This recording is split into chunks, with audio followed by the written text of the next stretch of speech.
Hey guys, how you doing? So here we are. We're going to read chapter 6 today. Please remember that there are no assignments attached to this chapter or the rest of the chapters all the way through 15. All I'm asking of you is that for the next 2 weeks you enjoy your break time, hopefully catch up with any assignments that you have missing, and then read a chapter a day out of this book. So there will be no assignments attached to this, but like I said, you want to stick to at least a chapter a day. Don't try to wait until the end to read it all at once. I know some of you all might, but at least try to stick to that chapter a day. Log in, follow along with me, or read it on your own. It's really up to you. Okay? So I hope you have fun with this. I hope you're enjoying the book. We're gonna go ahead and get started. So if you haven't already found a comfy spot, find a pillow, get a blanket, whatever you need in order to sit down and get yourself all comfy and ready to read chapter 6 of Holes. Okay, Stanley took a shower, if you could call it that, ate dinner, if you could call it that, and went to bed, if you could call his smelly and scratchy cot a bed.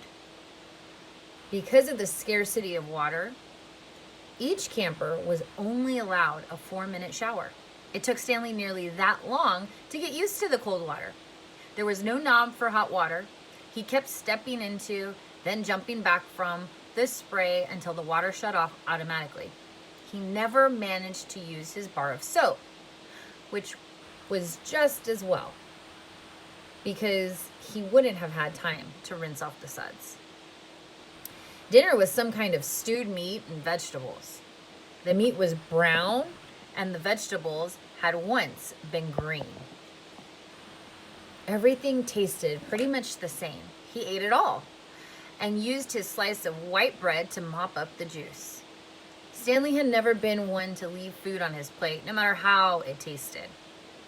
"What'd you do?" one of the campers asked him. At first, Stanley didn't know what he meant.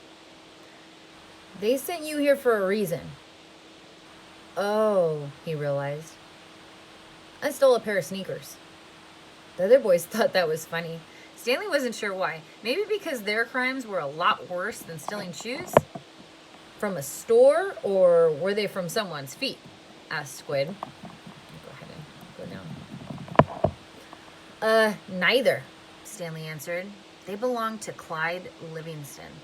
Nobody believed him. "Sweet feet?" said X-Ray. "Yeah, right." "No way," said Squid. Now, as Stanley lay on his cot, he thought it was kind of funny in a way. Nobody had believed him when he said he was innocent. Now, when he said he stole them, nobody believed him either. Clyde Sweet Feet Livingston was a famous ball player. He'd led the American League in stolen bases over the last 3 years. He was also the only player in history to ever hit 4 triples in one game. Stanley had a poster of him hanging on the wall of his bedroom. He used to have the poster anyway. He didn't know where it was now.